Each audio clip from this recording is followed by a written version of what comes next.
فتاوی شامیہ میں ایک مسئلہ لکھا ہے، لو رعافہ، میں پہلے بتا رہا ہوں غیر مقلد اس کو کیسے بیان کرتے ہیں۔ لو رعافہ فکتب الفاتحۃ بالدم علی جبہتہ وانفہ جاز للاستشفاء وبالبول ایضا۔ اگر کسی شخص کو نکسیر پھوٹ پڑی ہو، خون سے مسلسل نکلتا ہو، تو نکسیر کا علاج کرنے کے لیے اپنے ناک اور اپنی پیشانی پر خون یا پیشاب کے ساتھ فاتحہ لکھ لے تو جائز ہے۔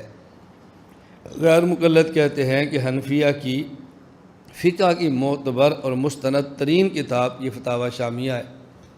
اس وقت تک کوئی شخص ہمارے یہاں مفتی تصور ہی نہیں ہوتا جب تک وہ شامیہ کا مطالعہ نہ کرے، اور فتویٰ دینے میں سب سے بنیادی کتاب یہ ہے۔ تو دیکھو فقہ حنفی کی اتنی بنیادی اور معتبر کتاب میں لکھا ہے کہ سورۃ الفاتحہ کو پیشاب اور خون کے ساتھ لکھنا جائز ہے، الیاذ باللہ۔ تو یہ لوگ کس طرح قرآن کریم کی توہین کرتے ہیں حنفی۔ اب جو بندہ اس مسئلے کو پڑھے گا بندہ پریشان تو ہوگا۔ ایک بات سمجھ لیں، یہ جو ہمارے یہاں فتاوی شامیہ چھپا ہوا ہے اس کے اندر 3 کتابیں ہیں۔ سب سے پہلے ایک متن ہے اور مختصر سی کتاب ہے جس کا نام ہے تنویر الابصار۔ اس تنویر الابصار پر ایک شرح ہے، اس کا نام ہے الدر المختار۔ پھر الدر المختار پر حاشیہ ہے، اس کا نام ہے رد المختار۔ یہ ہے فتاوی شامیہ۔ تو اس میں 3 کتابیں ہیں۔ نمبر 1 تنویر الابصار، یہ متن ہے، اور اس کی شرح الدر المختار، اور اس پر حاشیہ رد المختار۔ یہ رد المختار حاشیہ، اس کو فتاوی شامیہ کہتے ہیں اور فتاوی ابن عابدین بھی کہتے ہیں۔ تو یہ وہ لوگ اعتراض کرتے، اب جواب سمجھیں۔ ہم نے کہا کہ دیکھو آپ نے پوری بات کو پڑھا نہیں ہے یا پوری بات کو سمجھا نہیں ہے۔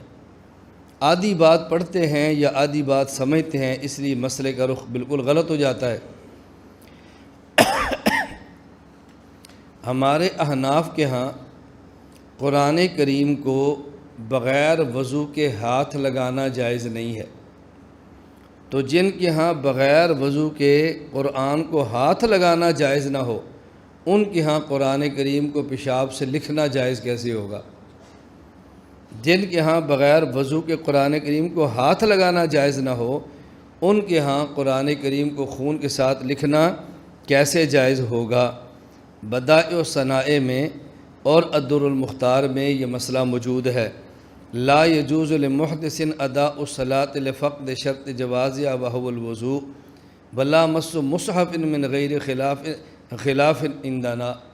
یعنی اگر قرآن کریم کے اوپر خلاف نہ ہو، ایسا کپڑا جو الگ ہو سکتا ہو، تو قرآن کریم کو بغیر وضو کے ہاتھ لگانا جائز نہیں ہے۔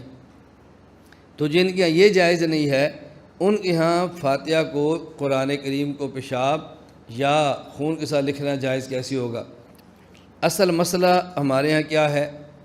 مسئلہ یہ درج ہے کہ اگر کسی شخص کو نکسیر پھوٹ پڑی اور اس کے پاس اور کوئی علاج نہیں تھا سوائے اس کے کہ کوئی عامل کہے کہ سورۃ الفاتحہ تم پیشاب یا خون کے ساتھ اپنی پیشانی یا ناک پر لکھو، اس کے علاوہ اور علاج ان کے پاس نہیں تھا، تو کیا یہ جائز ہے یا جائز نہیں ہے؟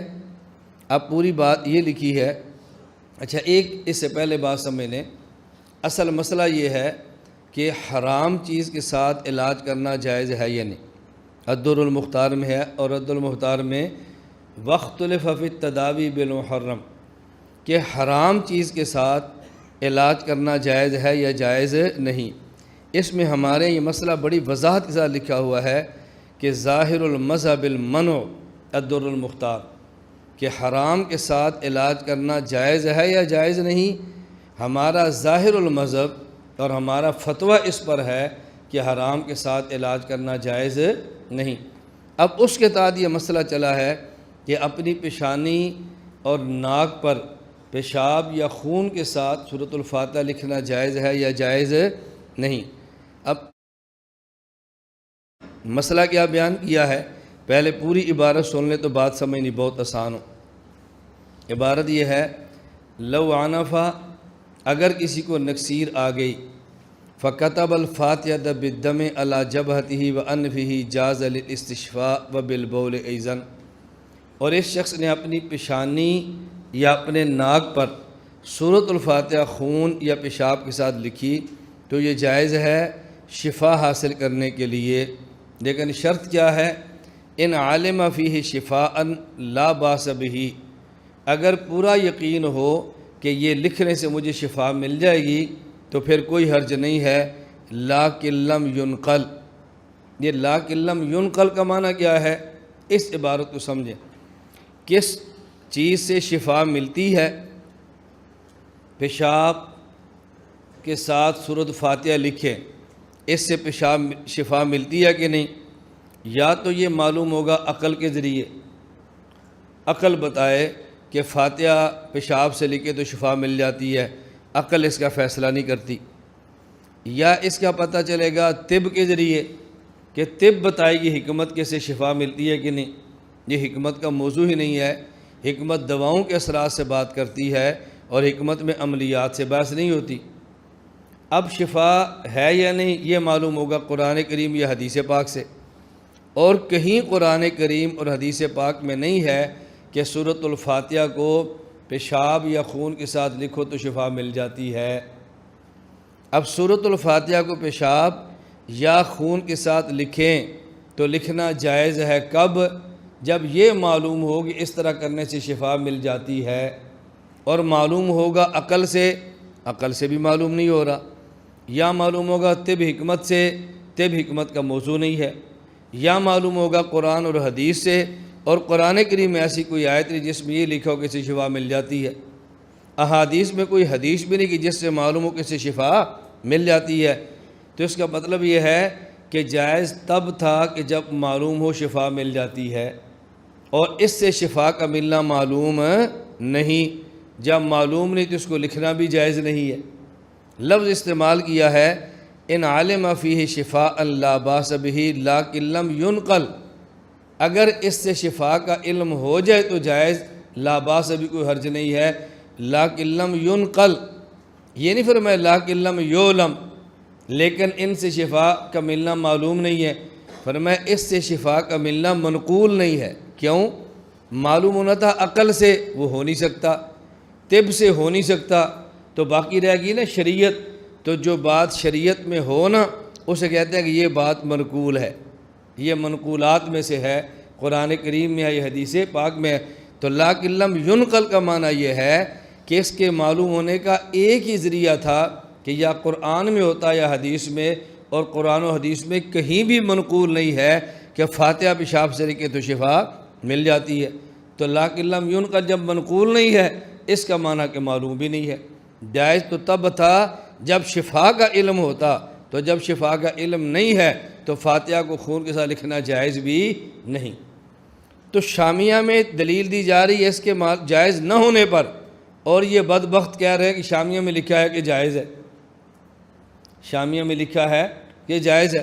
یہ ایسے ہی ہے کہ جیسے کوئی آدمی کہہ دے کہ قرآن کریم میں ہے کہ خنزیر کھانا جائز ہے، اگر آدمی کو خنزیر کے علاوہ کوئی اور چیز نہ ملے اور اتنا سا کھا لے جس سے جان بچ جائے اور مر رہا ہو۔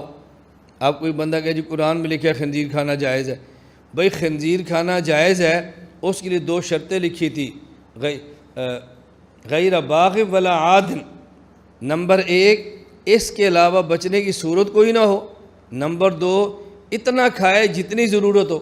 یہ دو شرطیں تھیں، اس نے دو شرطوں کو چھوڑ دیا اور یہ کہہ دیا کہ خنزیر کھانا جائز ہے، قرآن میں لکھا ہوا ہے۔ بھائی جو شرطیں لکھی ہیں وہ بھی تو بتاؤ نا۔ تو شامیہ میں یہ لکھا ہے کہ جائز ہے، لیکن شرط یہ ہے کہ اس میں شفا کا علم ہو، تو شفا کا علم نہیں ہے لہذا اس کو استعمال کرنا جائز بھی نہیں۔ تو شامیہ والے اس کے ناجائز ہونے پہ گفتگو کر رہے ہیں اور یہ بدبخت اس کا جائز ہونا سمجھ رہے ہیں، اس لیے کہتے ہیں من یرد اللہ بہ خیرا یفقہہ فی الدین، اللہ سمجھ کا ارادہ فرمائے تو خیر کا ارادہ فرماتے ہیں، اور جب اللہ کسی سے خیر کا فیصلہ فرمائے تو دین میں فقہ دے دیتے ہیں، اور جب اللہ کسی کے ساتھ خیر کا ارادہ نہ فرمائے تو دین کی فقہ اس سے لے لیتے ہیں، سمجھ ختم کر دیتے ہیں۔ یہ تو ہم نے بات کی ہے عام بندے کو سمجھانے کے لیے کہ اس کو بات سمجھ آ جائے۔ علماء طلباء کی دیکھو فائل میں بات درج ہے، وہ یہ کیا، اب یہ ضابطے معلوم ہو تو پھر ہے نا، کہتے ہیں ان عالم فی شفاء لا باس بہ، سورۃ الفاتحہ کو خون اور پیشاب کے ساتھ لکھنا یہ جائز ہے، جب کہ اس میں شفا کا علم ہو تو کوئی حرج نہیں، لا باس بہ، لیکن لم ینقل، لیکن ان میں شفا کا علم نہیں ہے۔ اب یہ ان علم فی شفاء، ان علم فی شفاء لا باس بہ، دیکھیں یہ عبارت میں ان علم فی شفاء یہ مقدم ہے اور لا باس بہ یہ تالی ہے، شرط اور جزا ہے نا، تو شرط کو مقدم کہتے ہیں اور جزا کو تالی کہتے ہیں منطق میں۔ اب ضابطہ کیا ہے کہ اگر مقدم اور جزا، مقدم اور تالی، شرط اور جزا اگر ان میں نسبت تساوی کی ہو، اگر ان میں نسبت تساوی کی ہو اور پھر آپ مقدم کی نفی کر دیں تو نفی مقدم سلب مقدم یہ مستلزم ہوتی ہے سلب تالی کو، کہتے ہیں ان کانت الشمس طالعۃ فالنہار موجود، اگر سورج طلوع ہے تو دن موجود ہوگا۔ اب سورج موجود ہو تو دن ضرور ہوتا ہے، ایسا نہیں ہوتا کہ سورج بھی ہو اور دن بھی نہ ہو، ایسا کبھی نہیں ہوتا، سورج اور دن کے موجود ہونے میں تساوی کی نسبت ہے، اگر سورج طلوع ہے تو دن موجود ہوگا، لیکن سورج طلوع نہیں ہوا تو اس کا معنی دن بھی موجود نہیں، جب سورج کے طلوع ہونے کی نفی کریں گے تو وجود نہار کی نفی خود بخود ہو جائے گی۔ ان عالم فی شفاء لا باس بہ، اگر اس میں شفا کا علم ہو، یہ مقدم ہے، لا باس بہ تو پھر کوئی حرج نہیں ہے، لیکن لم ینقل، لیکن لم یعلم، لیکن شفا کا علم نہیں تو لا باس بہ کا پھر نقیض ہوگی باس بہ، پھر حرج ہے، پھر جائز نہیں ہے۔ تو اگر منطق پڑھی ہوتی یا کچھ مناسبت ہوتی فقہ سے تو یہ جملہ کبھی بھی نہ کہتے۔